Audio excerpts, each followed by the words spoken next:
aí, pessoal, tudo bem com vocês? Estamos de volta com mais uma aula de língua portuguesa e hoje para seguir na nossa série, então, sobre as palavras, os termos, as expressões que trazem variações ou incorreções, tá? Para que a gente possa, então, solucionar algumas questões da nossa língua, certo?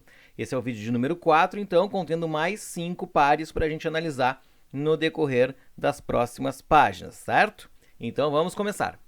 O primeiro deles é um par bem conhecido nosso, que traz muitas dificuldades para algumas pessoas na hora da escrita, principalmente, que é a diferença entre onde e aonde. A palavra onde, pessoal, ela sempre faz relação especificamente com o lugar.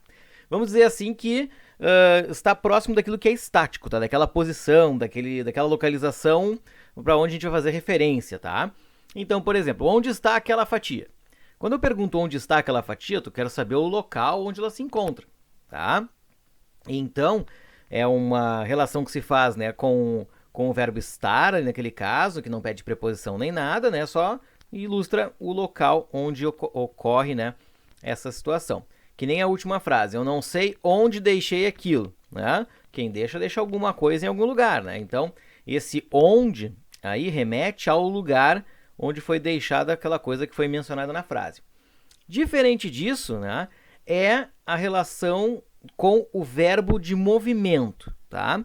Todos os verbos anteriormente mencionados, os dois ou outros que poderiam aparecer nesse caso, eles não trouxeram, né, uma necessidade de transitividade com preposição e muito menos, né, de colocar a indicação, né, de que poderia de qualquer forma existir uma preposição nessa frase. Nesse caso da segunda frase, onde vocês pensam que vão, quem vai, pessoal, vai a algum lugar, certo? Esse onde é o lugar, mas ele é ligado pela preposição a.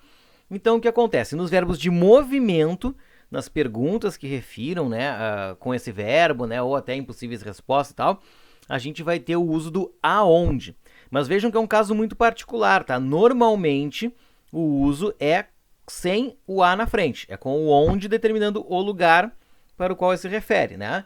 Mas, quando tiver verbo em movimento, então a gente vai ter a expressão aonde.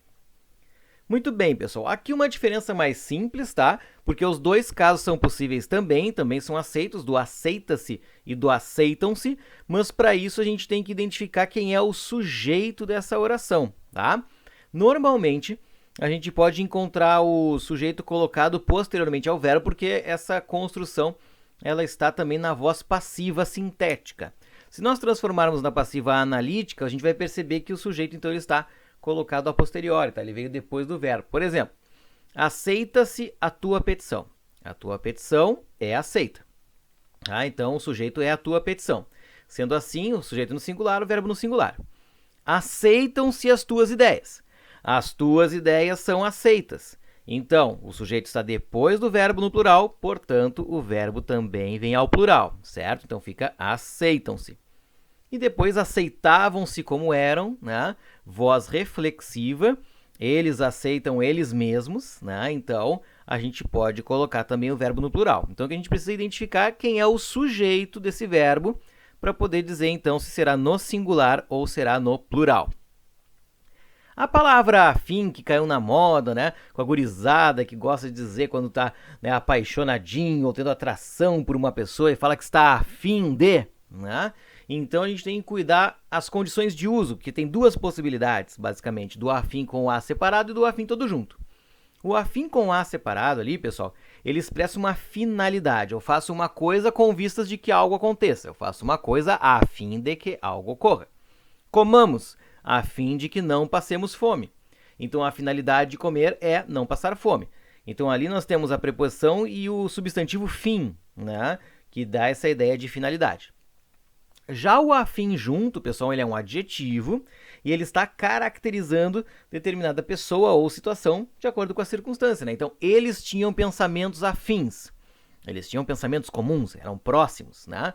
O adjetivo afins, aliás, ele entra como sinônimo de comuns. E aí, então, se usa junto, certo?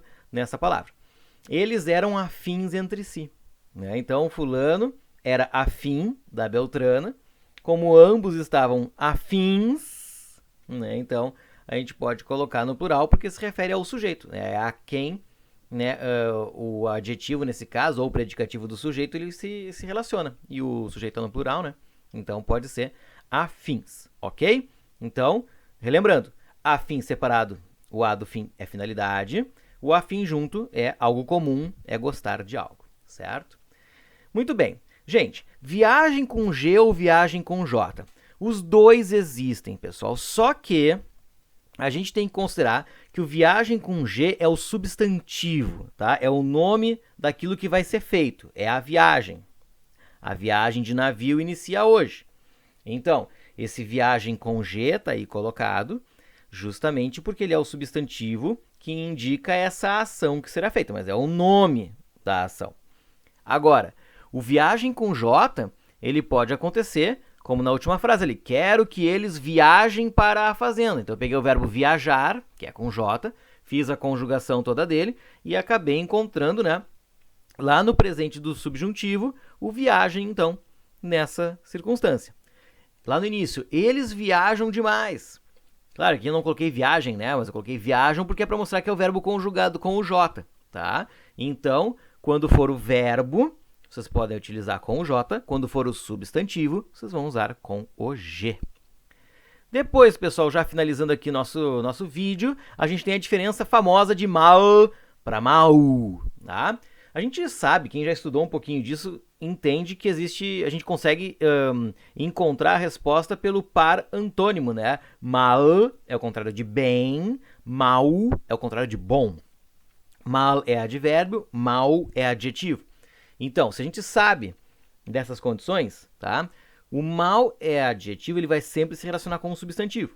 O mau agente foi demitido, né? Quem é que era mau ali? Era o agente, né? Então, é adjetivo de agente, portanto, tem que ser mau. O contrário ficaria o bom agente. Não ficaria o bem agente, né? Então, na última ali, não tenho nada de mal aqui. Não tenho nada de bom aqui, certo? Para antônimo, deu bom, então fica mal com u. Na frase do meio, a gente vê que é um pouquinho diferente. Eles mal se viram e já se amavam.